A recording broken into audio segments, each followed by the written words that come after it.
Kong, siguro po ay kahapon pa namin tinalakay, kayo po siguro ay makunan din po namin ng opinyon ukol doon sa naging pahayag namin at tinanggap po namin tagubilin na ang Iglesia ni Cristo, Kong, ay naghahanda po para magkaroon ng rally para suportahan na naging pahayag ng Pangulong Bongbong. Ang naging opinion po niya na no to impeachment, Kong. Kaya palagay ko, isang napakagandang tugon yun din, hindi ba? Sapagkat alam ko naman, ang Iglesia ni Cristo ay palaging nakapanig lang sa tama. At so, kagaganda ng ating bansa. Lalong-lalo na kung ang ibubunga nito ay yung pagkakaisa. Di ba, Jen? Dahil sa aking palagay, ay tama naman siguro yung naging opinion ng ating Pangulo, Jen. At huwag na tayong lumayo doon sa kanyang sinabi na walang mangyayari namang mabuti dyan. Di ba? At walang ni isang buhay ng isang Pilipino ay hindi naman may improve kapag kaya na ipinagpatuloy nyo pa. For what? Sabi pa niya, di ba? Para saan? Yung tanong na yun ay nakikita niya na rhetorical question yun, Kong, hindi naman siguro kalbisan na kahit naman sabihin nating opinion yun, hindi naman, sabi nga natin, hindi naman galing sa isang karpintero lang. Hindi sa pagmamaliit ng mga kababayan natin, hindi nang galing yun dun sa, lalong-lalo na hindi galing sa sabungero dyan, ano? Galing sa isang nagkataon na pinakamataas na leader ng ating bansa. Opo. Pagkatapos yan ay hindi kakikibo. Para may ginawang manifesto yata dyan. Totoo po. Yung manifesto of support, nasa ba yung hawak ko kanina, ano ha? Pumunta kasi sila sa Malacanang kahapon. Pero bago nyo lang tanongin ito, dala kayo ng manifesto, Kong. Isang ano lang, kayo po, sabi nyo nga ay halos 20 taon na po sa Kongreso. Ano bang epekto kapag meron tayong tinatalakay ukol sa impeachment ko? Kasi sabi, di ba, parang nahihinto ang Kongreso, ang Senado. Ano ba nangyayari kapag nagkakaroon po ng impeachment proceedings ukol dito, Kong? Eh, kakain yan ng napakalaking panahon din. Doon lamang sa pagsusuri kung ito ay nasa wastong forma, magdidinggin yan ng Justice Committee. Pagkatapos niyan, ay pagdidibatihin kung may substance o hindi, di ba? May substance o wala. Yan ay gugugol lahat ng panahon. Sa makatid, kung napakaraming importanteng mga panukalang batas na dapat sanang unahin, mabibinbin yung mga yon. Kagaya nung sinasabi ko sa iyo, may 10 panukalang batas ako na inihain simula pa lang ng 19 Congress Gen. Nakikipag-unahan pa ako yung makakuha ka man lang ng isang mababang numero. Pangarap mo na halimbawa, yung 10 bills mo ang number niya ay 50 to 60 halimbawa. Ibig sabihin nun, matitake up ng mas madali. Kesa sa halimbawa, nagpakahuli-huli ka, ang number mo na ay 1,590 halimbawa, yung pyesa mo. May malayo na bago ma-take up yung yung panukalang batas mo. Kaya nakipag-unahan nga ako Siguro kung di ako namamali, nasa 100 nung makipag-unahan kami. So halimbawa, meron kang yung number ng bill mo ay 100 hanggang 110. Dahil magkakasunod na ipinail mo yun Wala man lang na-take up. Siguro merong isang na-take up pero parang pinasadahan lang. Ngayon, alin ba yung mas importante? Yung bang panukala ko na may baba ang kuryente sa ating bansa, hindi importante. Napakaraming kababayan natin. Napaka-importante yan, Kong. Ang makikinabang dyan. Hindi lang karaniwang mga household dyan. Lalong-lalo na yung mga negosyante na gusto nilang magtayo siguro ng negosyo sa ating bansa. Tumayo ang maraming pagawaan, maraming pabrika. Sapagkat pagka bumaba ang kuryente, may inganyo sila dyan ng mga kapital. Dagdagan ang kanilang mga puhunan na dito ilalagak sa ating bansa. Pagka ganun na nangyari, yung manufacturing sector natin dyan ay sisigla. At para mo nang nakita, talagang pati ekonomiya natin ay yayabong talaga. Bakit hindi? Paano mo ngayon pagtatalunan yun? Inuna mo yung impeachment na walang kakwenta-kwenta. Yun ang sabi ng Pangulo.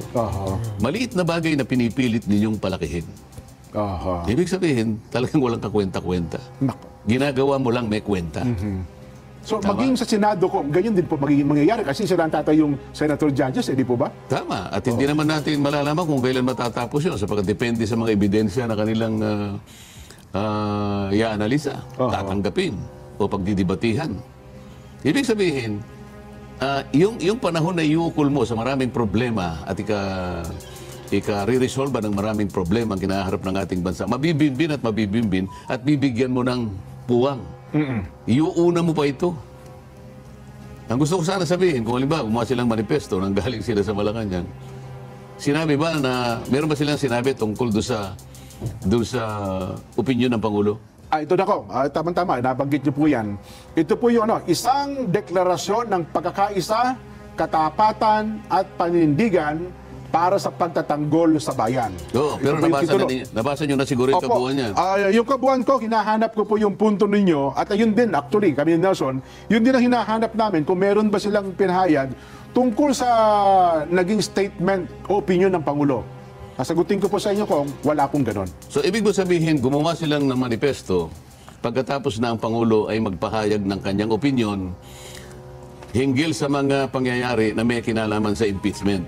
Opo. So, yung manifesto, wala man lang binanggit tungkol sa naging opinion ng Pangulo na ang lahat ng bagay na nauukol sa impeachment ay hindi makabubuti kahit sa isang buhay ng isang Pilipino. For what? For nothing. Hindi man lang binanggit sa isang sa haba ng manifesto. Wala akong nabasang ganun ko. Ito, may mga binabanggit.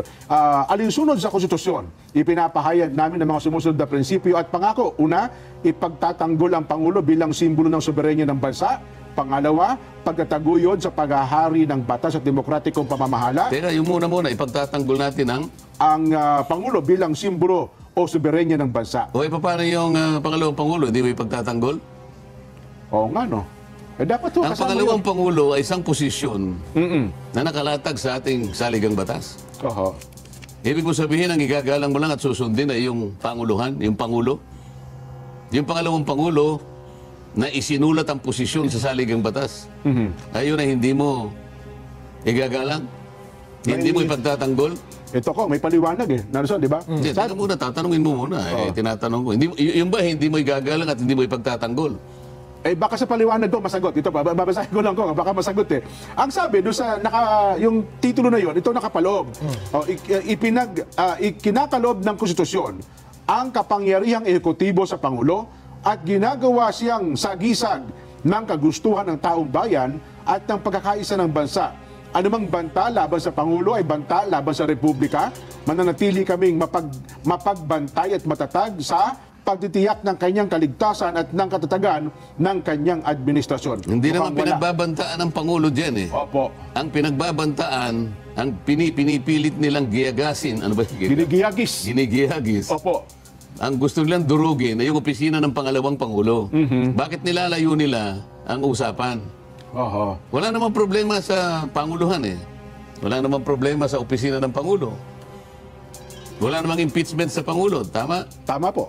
Ang impeachment, ang binibira, kumbaga sa bagyo dyan, sa kalamidad, lahat ng bagyo ay nakatutok sa opisina ng pangalawang Pangulo. Ano ang sinabi nila tungkol doon? Sapagkat ang pangalawang Pangulo ay isang posisyon na nakasulat din sa saligang batas. Kung ang saligang batas ay ginagalang ninyo, bakit hindi nyo isali ang pangalawang Pangulo? Mukhang wala dito sa manifesto ko. Anong klaseng manifesto yan? Ha? Sabi nga ng mga Amerikano, balone. Balone. Walang laman, hindi ba? Ay, tingnan ko. Baka naman sa iba. Ito, tignan natin ko. Pangalawa daw po, pagtataguyod sa paghahari ng batas at demokratikong pamamahala. Paghahari ng batas at demokratikong pamamahala, bakit mo inuusig ang opisina ng pangalawang Pangulo sa magitan ng confidential fund sapagkat hinahanap mo yung mga resibo na nakapangalan sa mga aliases? Sapagkat ayaw mong tanggapin na isang resibo ay nakapangalan kay Mary Grace Piatos. Ano pa yung isa? Kokoy Villamin. O yung isa kay Kokoy Villamin. Opo. Mga aliases, mga nom de guerre. Si Jose Maria Sison, ano ba yung pangalan? Ano ba yung nom de guerre ni Jose Maria Sison dyan? May alias din po yan? Wala akong... Amado Guerrero. Okay. Opo. Bakit hindi ngayon manduhan o kaya orderin ng leadership ng House of Representatives ang Philippine Statistics Authority? Kung merong birth certificate si Amado Guerrero, kung meron siyang death certificate, kung nag-asawa si Amado Guerrero, sapagkat si Amado Guerrero ay si Jose Maria Sison. Okay. Oho. Ay, yung mga NPA, mga aliases ang ginagamit. Totoo naman po yan. Oho. So, sapagkat confidential fund, gagamitin para sa pagtatanggol sa ating bansa, mga aliases ang ginagamit para sa ganun maitago, maproteksyonan ang identity ng mga assets ng gobyerno. Bakit pipilitin mong ibulgar yung pangalan ni Mary Grace Piatos? Ano yung nom de guerre ni Congressman Stephen Paduano? Yung luwalhati ata pagkakaintindi. Karapali Luwalhati. Yung Karapali luwalhati. Bakit hindi natin manduhan ang Philippine Statistics Authority? Itanong po natin kung may birth certificate si Karapali Luwalhati. Kung siya'y nag-asawa. Kung siya'y namatay. Meron kayang maipoproduce na ganitong dokumento ang Philippine Statistics Authority? Baka wala. Wala. Aliases Ano ang alias ni Marcelo Del Pilar? Marcelo H. Del Pilar. Nelson. Marcelo H. Del Pilar. Plaridel. Bulacan. Di ba? Sabihin mo sa PSA, mag-produce nga po kayo ng birth certificate ni Plaridel at kung saan napanganak yan at kung yan ay nag-asawa. Kung yan po ay may utang, kung yan po ay mayroong passport, at kung yan po ay may record sa bangko, at kung yan po ay lahat. Ano ang nom de guerre ni Emilio Aguinaldo, ang unang Pangulo ng Republika ng Pilipinas? Magdalo. Yeah. PSA, kumuha nga ng birth certificate ni Magdalo. Kung meron siyang passport, Magdalo Group, baka may makuha. Kung meron siyang, ano yung team? Tax identification number. Baka panahon nila, sedula pa. Baka pinunit tingnan mo nga kung meron SSS number si Magdalo. Kung meron siyang GSIS, baka may passport. Tingnan mo itong... Pagkatapos pipilitin, Yoyoy Villamin. Kokoy Villamin. Yoyoy Villamin po, basketball player po. Alam na po nila na yan ay mga aliases na ginagamit po sa pangalan po ng intelligence at confidential fund sapagkat ito po'y proteksyon para po sa ating bansa at sa lahat ng kanyang mga pinuno, mga opisyales at mga mamamayan na kailangan proteksyonan. Bakit pipilitin po ninyo ngayon na ihayag yung mga assets na tumutulong po sa ating bansa? Yan ba may katwiran yan? Saan papunta yan? O saka ngayon, uusigin ngayon ang opisina ng Pangulo, ng pangalawang Pangulo, sapagkat meron nga problema doon sa mga voucher. At totoo niyan hindi ka na kailangan humingi ng resibo sa totoo lang. Nako. Anyway, ito yung deklarasyon ng suporta pala. Ang titulo, para kay Pangulong Bongbong Marcos pala. Yung hindi para, kasi sa titulo pa lang, talagang specific po, para kay Pangulong Ferdinand R. Marcos Jr. Bakit? May problema ba kay Pangulong Bongbong Marcos? Baka may nakikita silang... ang pinag-uusapan natin dito, yung sinabi ng Pangulo sa pamagitan ng paghahayag ng isang opinyon. Opo. Ngayon, ang gusto kong malaman, kung yung manifesto na yon ay isinangkot yung opinyon na yon. Sabagat importante yun Maliwanag ang pahayag ng Pangulo. Marami tayong problema. Madadivert lang ang atensyon ng House, madadivert ang atensyon ng Senate. Pagigihan na lang natin kung paano natin i-resolve ang maraming problema ang kinaharap ng ating bansa. Bakit wala sa manifesto yun? Sana man lang, the House of Representatives, is serious in adopting the opinion expressed by our President. 100% we are agreeable to the position he has taken by way of an opinion. We are 100% conscious about the problems faced by the country today. And we will do our best to resolve them in accordance with the position taken by the President. Di ba? Wala yung dukong. Ngayon, binanggit niya yung tungkol, wala namang kwenta yung impeachment na yan. Meron din sanang pahayag tungkol doon sa magitan ng manifesto. Mukhang wala sana sasabihin nila ganito. Yung pong pangalawang ipinail, baliwala na po yun. Meron man lang sanang magpapahayag sapagkat po sa batas, isa lang pong impeachment ang ipapile sa loob po ng 1 taon.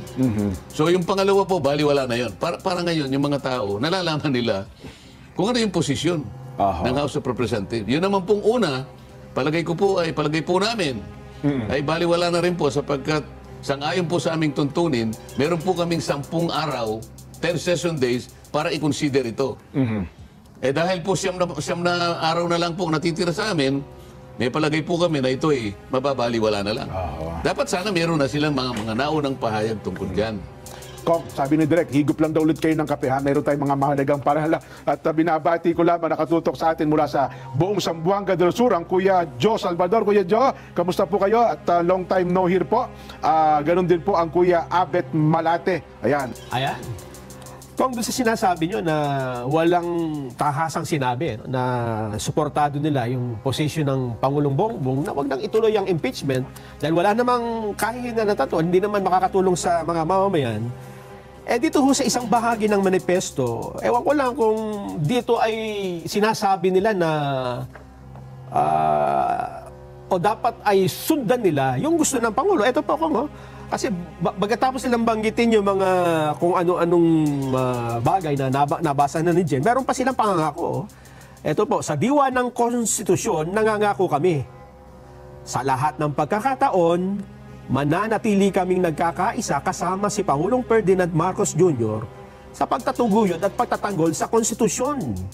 At meron pa rito sa bandang baba kung sama-sama tayo ay magkaisa sa likod ng ating Pangulo para protektahan at panatilihin ang tagumpay ng demokrasya habang binubuo ang isang mas matatag, mas nagkakaisa at mas maunlad na republika.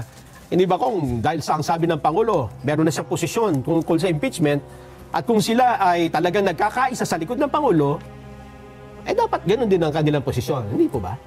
Sa napakahaba ng manifestong ito, Nelson, Opo. wala akong nakitang diretsahan nilang tinugon yung Panawagan. panawagan ng Pangulo.